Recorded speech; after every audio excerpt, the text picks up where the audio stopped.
Welcome to Esoterisphere.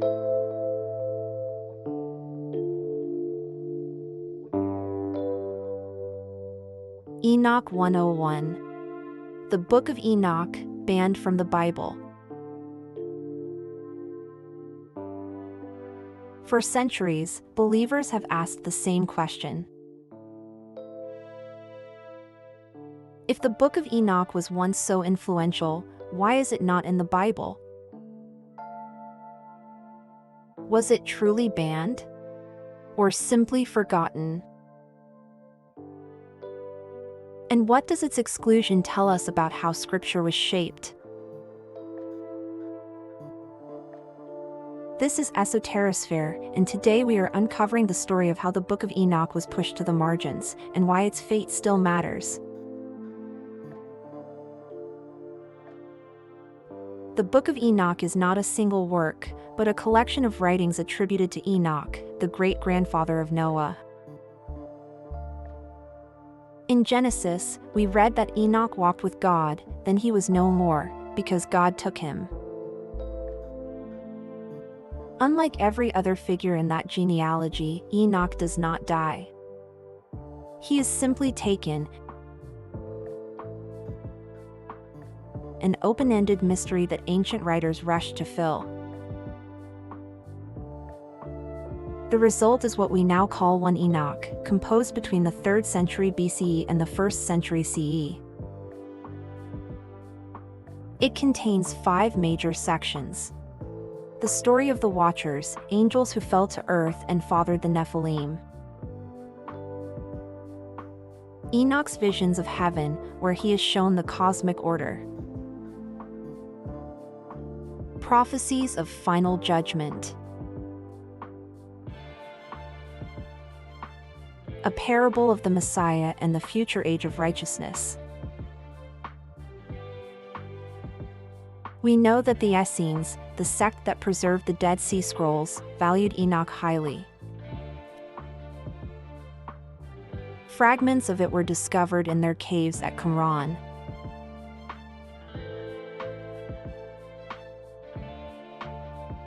We also know that the early Christians knew the book. The Epistle of Jude quotes it directly. The letter to the Hebrews alludes to Enoch's unique fate.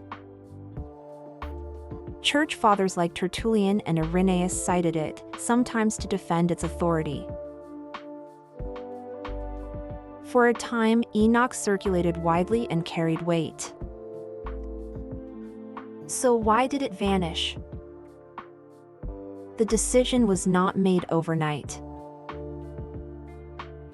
The exclusion of Enoch happened slowly, as Judaism and Christianity defined what counted as scripture.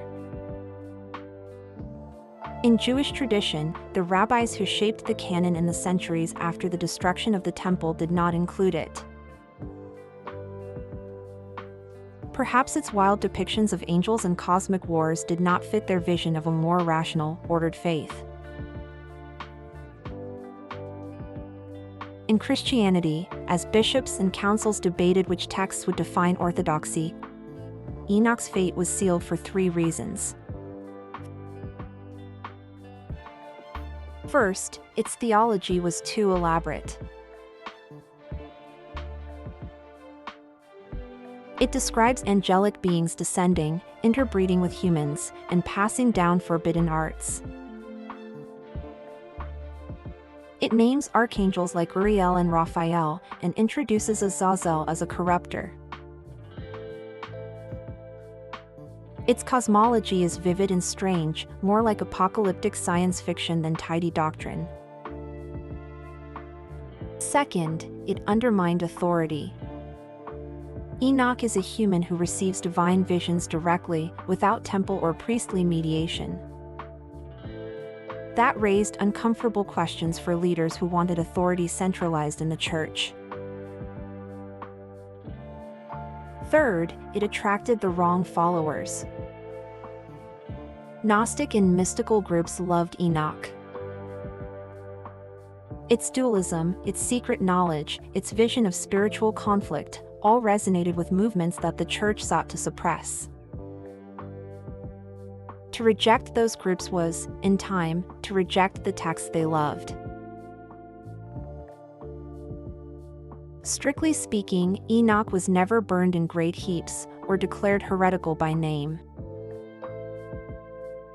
Its disappearance was quieter. By the 4th century, when the canon of the Christian Bible was solidified, Enoch was simply not included. Once excluded, it faded from use. Only in Ethiopia did it remain. The Ethiopian Orthodox Church preserved Enoch in its Giya's Bible, where it is still read as scripture. For the rest of the Christian world, it became a memory.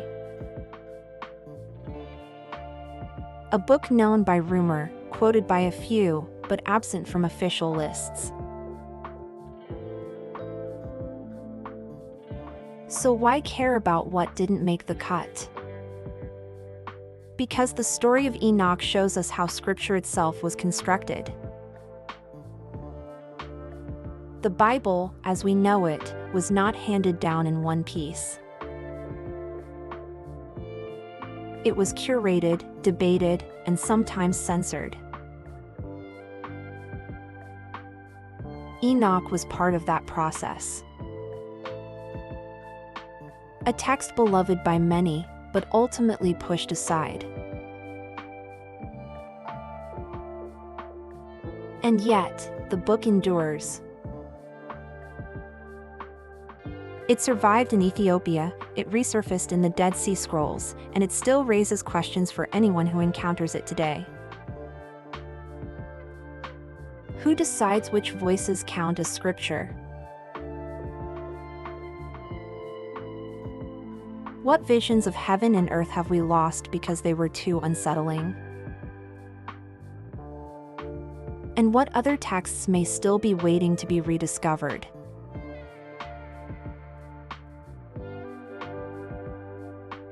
So tell me, what do you think?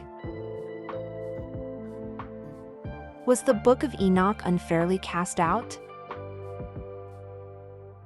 Does its exclusion show us the limits of human authority over sacred texts? Or was it rightly left aside to protect the canon from dangerous ideas? Drop a comment and let me know. If you want to explore how ideas from Enoch connect with later mysticism, check out our Gnosticism 101 playlist after this video. And if you enjoyed this breakdown, don't forget to like, subscribe, and click the notification bell so you never miss the next episode of Enoch 101. Every like, comment, and subscription helps the channel out a great deal, and the more we grow, the more ancient texts we can dive into, together. As always, thank you for watching. And until next time, keep seeking the hidden, and the hidden will start seeking you.